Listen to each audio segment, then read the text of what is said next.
बुनियादी शरह सूद में 1.25% इजाफा 15% तक पहुँच गई। स्टेट बैंक ने नई मॉनिटरी पॉलिसी का ऐलान कर दिया।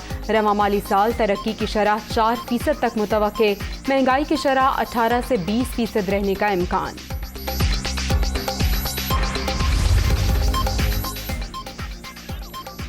गरीब की मुफ्त बिजली छीनकर फितना खान की अना को तस्कीन पहुंची। नादारों के लिए रिलीफ को घटिया सियासत की भेंट चढ़ा दिया।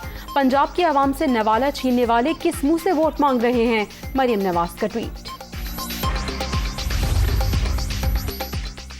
और शहबाज शरीफ और हमजा शहबाज के होते हुए मुल्क का कोई मुस्तकबिल नहीं। हमारा मुकाबला इलेक्शन कमीशन और इंतजामिया से है। ये सियासत की नहीं, हकीकी आज़ादी की जंग है। ज़िमनी इलेक्शन में मुखालिफिन को शिकस्त देंगे। इमरान खान का लाहौर में खिताब।